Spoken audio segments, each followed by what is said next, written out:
5 राज्यांच्या निवडणुकांनंतर पंतप्रधान नरेंद्र मोदी यांनी देशवासियांना काटकसरीचं आवाहन केलंय। मात्र या आवाहनावर शिवसेना नेते आणि माजी विरोधी पक्षनेते अंबादास दानवे यांनी गंभीर प्रश्न उपस्थित केले आहेत। इंधन, शेती, शिक्षण, रोजगार आणि सुवर्ण व्यवसायाबाबत केंद्र सरकारने स्पष्ट भूमिका जाहीर करावी अशी मागणी दानवे यांनी सोशल मीडियाच्या माध्यमातून केली आहे।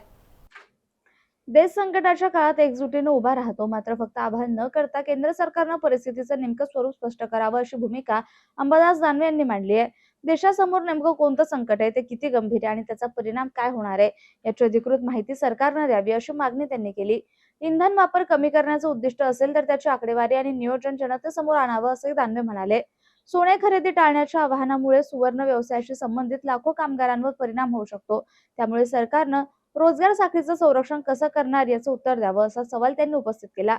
शेतीच्या हंगामात इंधनावर निर्बंध येणार नाहीत ना, याबाबत शेतकऱ्यांमध्ये संभ्रम असल्याचं दानवे यांनी म्हटलंय। तसेच वर्क फ्रॉम होम धोरण कार्यालयांसाठी शक्य असले तरी शाळा, विद्यार्थी आणि वाहतूक व्यवस्थेबाबत सरकारची भूमिका काय असेल याबाबतही त्यांनी प्रश्न उपस्थित केले। कंपनी कशी येऊ तेव्हा प्रोडक्शन वाढवतं, काही करतं, कामगाराला कितीही भेटतील जर 8 तासाचे 10 तेच काम करतात, प्रोडक्शन वाढवतात। तसं भारतीय जनता पार्टीचं झालेलं आणि ही कंपनी आहे ना, कंपनीचा डॉलर कधी शेअर बाजार खाली होईल सांगता येत नाही। काल परवा सोनं 1,83,000 होतं, आज एकदम 1,60,000 होतं, बरोबर आहे।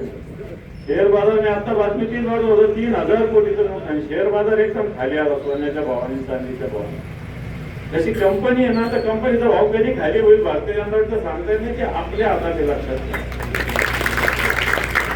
आम्ही उमेदवारांना सांगेल की आपण जसं घरोघरी प्रचार करणार तसा मतदार यादीचा नीट अभ्यास करून त्याच्यावर लक्ष द्या। बाकीचे ते काय करते त्यांची सिस्टीम वेगळी, आपली सिस्टीम ही संघटनेच्या आधारावर आहे। म्हणून अण्णा असतील, भालेकर आपले तालुका प्रमुख असतील, यांना मी सूचना करेल की इथं मायक्रो प्लॅनिंग संघटनात्मक ताकदीचं करा आणि मला तर संघटनात्मक आपली बूथची रचना आहे, शाखेची रचना आहे, याच्या मार्फत मतदार यादीच्या माध्यमातून मतदारापर्यंत पोहोचा निश्चित विजय आपला आहे।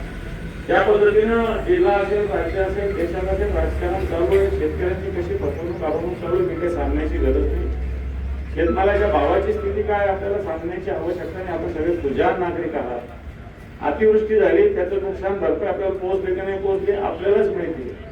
शेतकऱ्याच्या सगळ्या योजना, पीक 1 रुपयाचं पीक विमा असेल, वेगवेगळ्या योजना बंद केल्या जातात। आता मी इथं सहज बातमी वाचत होतो, याची आरोग्य सुविधा 2023ला मोफत सुरू केली, पुन्हा फीस लावायचं चालू आहे। आता याच्यात बातमी मी कुठं आज मी कुठंतरी मी याच्यात बातमी वाचली की आता त्याला जे आरोग्य केंद्र आहे ना, इथं आता मोफत याचा इथं फीस लावायचा आता सरकार विचार करतंय, आर्थिक डब घ्यायला आल्यामुळे। असेच आर्थिक डब घ्यायला राज्य सुद्धा बुडवायच्या मागे लागले, राज्यावर 9.5 लाख कोटीचं कर्ज आहे आताच्या घरी।